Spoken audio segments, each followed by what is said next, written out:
नमस्कार आमी आजके निरामिष मोचा रेसिपि निये हाजिर हलाम। तो मोचाटा एकदम कुचि कुचि करे केटे निয়েছি और टुकरो करे आलू केटे निয়েছি। मटरेर डाल आमी भिजिए रेखेছিলাম, सेटा एबार एकटु बेटे नेब, संगे दिए देब कयेकटा काँचा लंका और लवण दिए पेस्ट करे नेब।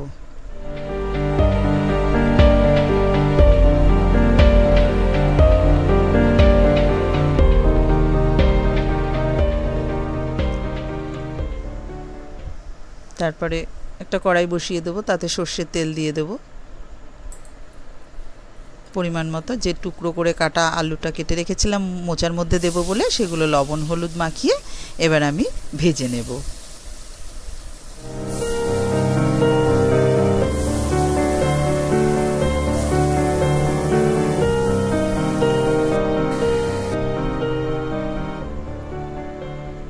तारपर এই মোচার জন্য মশলা রেডি করে নেব। মশলার চামচের আমি 1.5 চামচ গোটা জিরে দিয়ে দেব 3-4টে কাঁচা লঙ্কা আর পরিমাণ মতো আদা।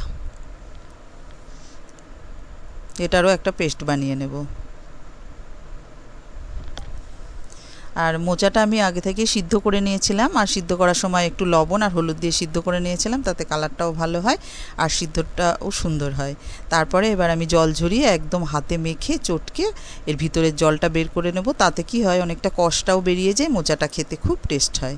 তারপরে আলুটা ভেজে তুলে নেওয়ার ওই তেলের মধ্যেই আমি ফোড়নে দিয়ে দেব গোটা গরম মশলা, একটা তেজপাতা, একটা শুকনো লঙ্কা আর গোটা জিরে। একটু ফ্রাই করে নেব। নেয়ার পরে এইবার আমি যে ডালটা বেটে রেখেছিলাম লঙ্কা লবণ দিয়ে সেটা দিয়ে এই তেলের সঙ্গে ভালো করে কষিয়ে নেব বেশ খানিকক্ষণ ধরে। আর যত বেশি কষানো হবে ততই টেস্ট হবে ভালো। এমনভাবে কষিয়েছি প্রায় ফ্রাই হয়ে গেছে, এই রকম ভাবে আমি কষিয়ে নিয়েছি।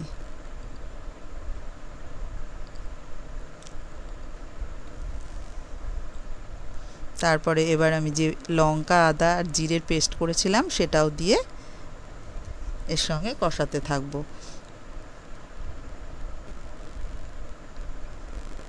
এবার আমি হাফ চামচ মতন হলুদ দিয়ে দেব আর পরিমাণ অনুযায়ী লবণটাও দিয়ে দেব, কারণ লবণের আগে দেওয়া আছে, একটু বেশি লাগবে না, অল্পই দেব তরকারির পরিমাণ অনুযায়ী। আর মোচা যেহেতু নিরামিষ আর চিনি দিতেই হবে একটু, তো 1 চামচ আমি চিনিও দিয়ে দেব। দিয়ে সবগুলো ভালো করে একসঙ্গে মিশিয়ে আর একটু কষিয়ে নেব।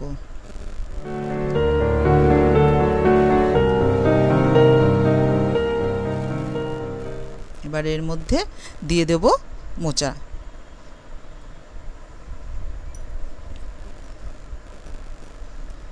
মোচাটাও দিয়ে ভালো করে কষাতে থাকবো।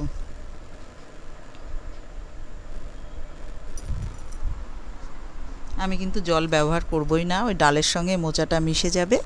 আর এবার ভেজে রাখা আলুটাও এর সঙ্গে দিয়ে এবার আমি ভালো করে মিশিয়ে নাড়তে থাকবো। আর এটা একদম নরম হয়ে যাবে, মোচা আলাদা আলাদা দানা দানা বোঝাই যাবে না, একদম নিশমিশ হয়ে যাবে।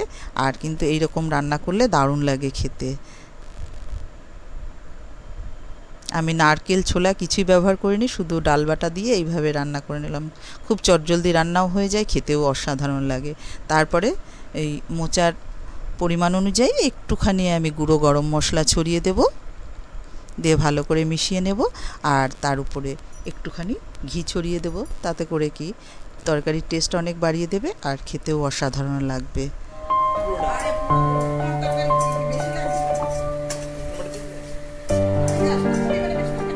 সবগুলো মিশিয়ে এইভাবে নাড়াচাড়া দিয়ে এবার আমি নামিয়ে নেব আর গরম গরম সার্ভ করব।